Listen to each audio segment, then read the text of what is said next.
আলাইকুম সুপ্রিয় শিক্ষার্থী বন্ধুরা, ইউকে কোচিং এর পক্ষ থেকে সবাইকে স্বাগত জানাচ্ছি। আমি শ্রাবন্তী।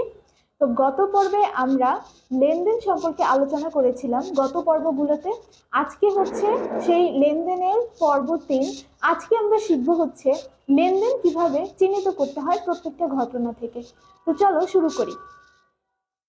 তো প্রথমে দেখো, আমি তোমাদের জন্য হচ্ছে কয়েকটা ঘটনা লিখেছি। মানে একটা ব্যবসায় প্রতিষ্ঠানে প্রতিদিন অনেক ধরনের ঘটনা ঘটে, ঠিক আছে? তো আমরা প্রথমে বলেছিলাম যে যেগুলো হচ্ছে আমার লেনদেন হবে সেগুলোই আমার ব্যবসায়ীকে এন্ট্রি নেবে, ঠিক আছে, আর বাকিগুলোকে বাদ যাবে। তো এখন প্রত্যেকটা ঘটনা থেকে আমরা কি করব, লেনদেন চিহ্নিত করব। তো এবার দেখো, প্রথমে আমি লিখেছি যে 2 লক্ষ টাকা নিয়ে ব্যবসা শুরু করা হলো। 2 নম্বর হচ্ছে নগদে পণ্য বিক্রয় 4,000 টাকা। 3 নম্বর নগদে পণ্য ক্রয় 7,000 টাকা। 4 নম্বর হচ্ছে মালিকের ছেলের স্কুলের বেতন দেওয়া হলো 7,000 টাকা। 5 নম্বর হচ্ছে ধারে পণ্য ক্রয় 2,000 টাকা। 6 নম্বর হচ্ছে বিজ্ঞাপন বাবদ ব্যয় 3,000 টাকা। 7 নম্বর হচ্ছে ব্যবসা থেকে 5,000 টাকা চুরি হলো। 8 নম্বর হচ্ছে ম্যানেজার আলিফের মৃত্যু। ঠিক আছে, এখন এই ঘটনাগুলো থেকে আমরা কি করব, লেনদেন খুঁজে বের করব। তো লেনদেনের প্রথমেই যে জিনিসটা তোমাদেরকে মনে রাখতে হবে সেটা হচ্ছে যে লেনদেন মানে হচ্ছে দেওয়া নেওয়া, ঠিক আছে? দেওয়া নেওয়া দিয়েই কিন্তু আমরা কি, মেন কথা এটাকে আমরা কি লেনদেন বলি। আর লেনদেন আমরা চিহ্নিত করব এভাবে যে আমরা কিন্তু হিসাব বিজ্ঞানে সবসময় আমি আমাদের ব্যবসার হিসাব করব, ঠিক আছে? আমার ব্যবসায় যদি কিছু আসে বা ব্যবসা থেকে যদি কিছু যায়, সেটা আমার জন্য কি হবে, লেনদেন হবে। বা ব্যবসা থেকে কিছু বাড়লে বা কমলে সেটাও আমার জন্য কি, লেনদেন হবে। অন্যথায় যদি অন্য কিছু হয় সেটা মানে মেইন কথা হচ্ছে আমার ব্যবসার সাথে রিলেটেড ঘটনাগুলো লেনদেন, আর বাকিগুলো কি হবে না, লেনদেন হবে না। তো চলো শুরু করি এখান থেকে আমাদের লেনদেন চিহ্নিতকরণ। তো প্রথমে দেখো, 2 লক্ষ টাকা নিয়ে ব্যবসা শুরু করা হলো। 2 লক্ষ টাকা নিয়ে ব্যবসা শুরু করা হলো। এখন এটা কি আমাদের লেনদেন? হ্যাঁ, এটা আমাদের লেনদেন। কেন লেনদেন? আমি সবসময় আমার কি ব্যবসার চিন্তা করব। তাহলে আগে তো আমার ব্যবসায় টাকা ছিল না।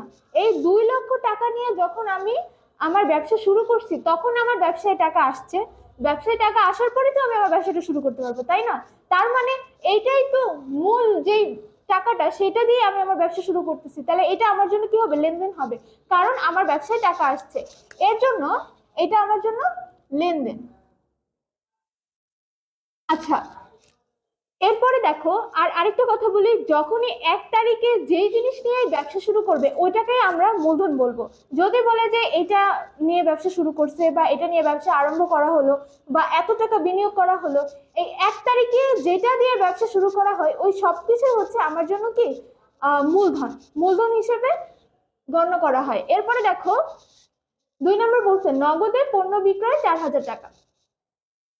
তোমার ব্যবসায় যদি তুমি পণ্য ক্রয় বিক্রি করো তাহলে অবশ্যই এটা তোমার জন্য লেনদেন হবে। কেন? কারণ তুমি যে নগদে পণ্য বিক্রি করছো, হ্যাঁ, এখানে কি তোমার ব্যবসা টাকা আসছে। সাপোজ তুমি তোমার ব্যবসা থেকে আহ কলম বিক্রি করছো বা হচ্ছে খাতা বিক্রি করছো, বই বিক্রি করছো, এর জন্য তারা তোমাকে কি দিচ্ছে, টাকা দিচ্ছে না? তাহলে তোমার ব্যবসায় কি আসছে, টাকা আসছে। আর আমি আগেই বলছিলাম যে আমার ব্যবসায় কিছু আসলে গেলে সেটা আমার জন্য কি, লেনদেন হবে, ব্যবসা রিলেটেড। তার মানে এটা আমার জন্য কি, লেনদেন। ওকে, এটাও লেনদেন। এরপরে 3 নম্বর নগদে পণ্য ক্রয় 7,000 টাকা, সেম আগেরটার মতো। তাহলে আমি যদি ব্যবসায় কোনো কিছু পণ্য বিক্রি করি তাহলে ওটা আমার লেনদেন। এখন আমি যদি ব্যবসার জন্য কোনো কিছু ক্রয় করি, ঠিক আছে, ব্যবসায় তুমি যদি ব্যবসার জন্য কোনো কিছু ক্রয় করো, ধরো খাতা কলম পেন্সিল, তাহলে যে কোনো কিছু তুমি যদি ক্রয় করো তাহলে এর জন্য কি, ব্যবসা থেকে কি টাকা গেল। ব্যবসা থেকে টাকাটা নিয়েই তো আমি হচ্ছে সেই খাতা কলম যা দরকার সেটা আমি কিনছি। তো এটা আমার জন্য কি হবে, এটা আমার জন্য লেনদেন হবে, কারণ আমার ব্যবসা থেকে টাকা গেছে। আর এটার মেইন কথা হচ্ছে এটা ব্যবসা রিলেটেড, ব্যবসার টাকা বাড়িয়েছে বা কমিয়েছে এই ধরনের ঘটনা ঘটলে সেটাই হচ্ছে আমার জন্য লেনদেন হবে। তো এটাও আমার জন্য কি, লেনদেন। আচ্ছা, এরপরে দেখো, 4 নম্বর বলছে মালিকের ছেলের স্কুলের বেতন দেওয়া হলো 7,000 টাকা। আচ্ছা, এটা কি আমার জন্য লেনদেন? না, এটা আমার জন্য লেনদেন না, কারণ মালিকের ছেলের স্কুলের বেতন দিচ্ছে, এটা তো ব্যবসার কিছু হয় নাই। ব্যবসার টাকা বাড়েও নাই কমেও নাই, আবার ব্যবসা থেকে কিছু যায়ও নাই, ব্যবসায় কিছু আসেও নাই। এটা ব্যবসা রিলেটেড ঘটনা না। মালিক যাই করুক, ছেলের স্কুলের বেতন দিক বা বাসার বাজার করুক, এটা মালিকের ব্যক্তিগত বিষয়। আর ব্যক্তিগত যে জিনিসগুলো সেগুলো কি হবে না, আমার ব্যবসায় লেনদেন হবে না। তো মেন কথা হচ্ছে যে আমার ব্যবসার কোনো ঘটনা ঘটে না, এটা আমার ব্যবসার রিলেটেড ঘটনা না, তার মানে এটা আমার জন্য কি হবে না, লেনদেন হবে না। তার মানে মালিকের ছেলের স্কুলের বেতন দেওয়া হলো, এটা আমাদের জন্য লেনদেন নয়। এরপরে বলছে 5 নাম্বার, ধারে পণ্য ক্রয় 2000 টাকা। তো ধারে পণ্য ক্রয় 2000 টাকা, এইটা কি আমাদের জন্য লেনদেন? হ্যাঁ, এটা আমাদের জন্য লেনদেন। আচ্ছা, ধারে পণ্য ক্রয় আসলে বিষয়টা কিরকম?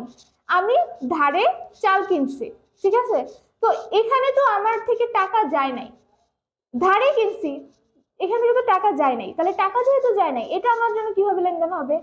কারণ আমি যে ধারে ক্রয় করছি, এখন ভবিষ্যতে আমার কি টাকা দিতে হবে, এখানে আমার একটা মাথার উপর একটা দায় সৃষ্টি হয়েছে যে ভবিষ্যতে আমাকে এখানে টাকা দিতে হবে, তাই না? ব্যবসা থেকেই তো তখন টাকাটা যাবে।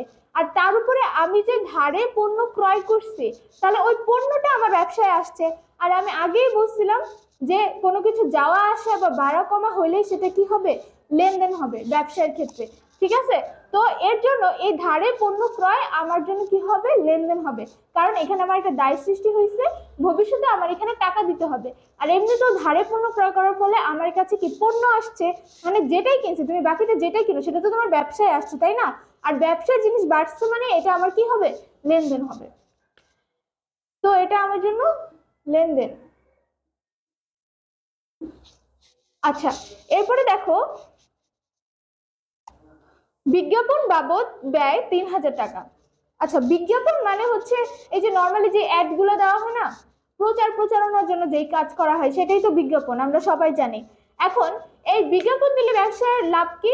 প্রচারের মাধ্যমে ব্যবসার হচ্ছে তোমার বিক্রি বৃদ্ধি পাবে, সবাই জানবে, আর তোমার ব্যবসায় কি মানুষ আসবে ওই প্রচারগুলো দেখে, তাই না? তো এই বিজ্ঞাপন যে ব্যয়টা, এটা কি তুমি তোমার নিজের থেকে দিবা, বাসা থেকে দিবা, নাকি ব্যবসার জন্য যে টাকা রাখা আছে সেখান থেকেই তুমি তোমার বিজ্ঞাপনের খরচ করবা? অবশ্যই তুমি তোমার নিজে থেকে দিবা না, ব্যবসার জন্য আলাদা করে যে টাকাটা রাখা আছে সেখান থেকেই হচ্ছে তুমি তোমার কি বিজ্ঞাপনের খরচটা দিবা। তার মানে বিজ্ঞাপনের জন্য আমার থেকে কি টাকা গেল না, আমার ব্যবসা থেকে তো টাকা গেল।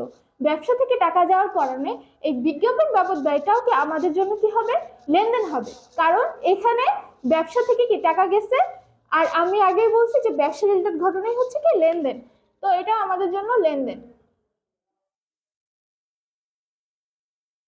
এরপরে 7 নাম্বার, ব্যবসায় থেকে 5000 টাকা চুরি হলো। ব্যবসা থেকে 5000 টাকা চুরি হলো, এখানে তো বোঝাই যাচ্ছে যে ব্যবসা থেকে টাকা কমছে। আর ব্যবসা থেকে টাকা কমছে মানে হচ্ছে কি লেনদেন। চুরি এটা বিষয় না, বিষয় হচ্ছে যে আমার ব্যবসার টাকা আসছে নাকি গেছে, ব্যবসার কিছু বাড়ছে নাকি কমছে, ঠিক আছে? তার মানে ব্যবসা থেকে টাকা চুরি হয়েছে মানে কি আমার ব্যবসার জন্য যে টাকাটা রাখা ছিল সেখান থেকে টাকা কি কমে গেছে, তার মানে এটাও আমার জন্য কি হবে, লেনদেন হবে।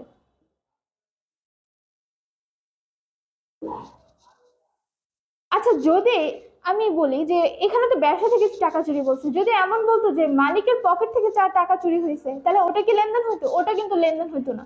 কারণ হচ্ছে ওইটা হচ্ছে মালিকের পকেট থেকে টাকা চুরি হয়েছে, আমার ব্যবসার তো কোনো ক্ষতি হয় নাই, মালিকের ক্ষতি হয়েছে ব্যক্তিগত। আমি আগেই বলছিলাম যে ব্যক্তিগত মানেই হচ্ছে ওখান থেকে কি হবে না, ওটা ইনক্লুড হবে না লেনদেনের মধ্যে, ওটা বাতিল, ওটা আমরা কোন জায়গায় লিখবই না, ঠিক আছে?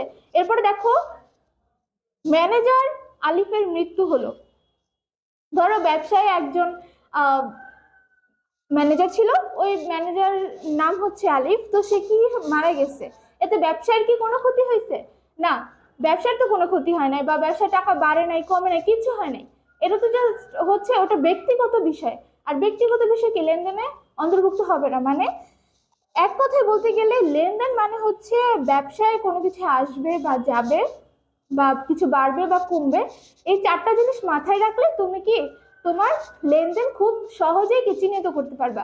মাথায় একটা জিনিসই রাখবা যে এটা আমার ব্যবসার সাথে রিলেটেড কিনা, ঠিক আছে, তো এটাও আমার জন্য কি লেনদেন নয়, লেনদেন নয়।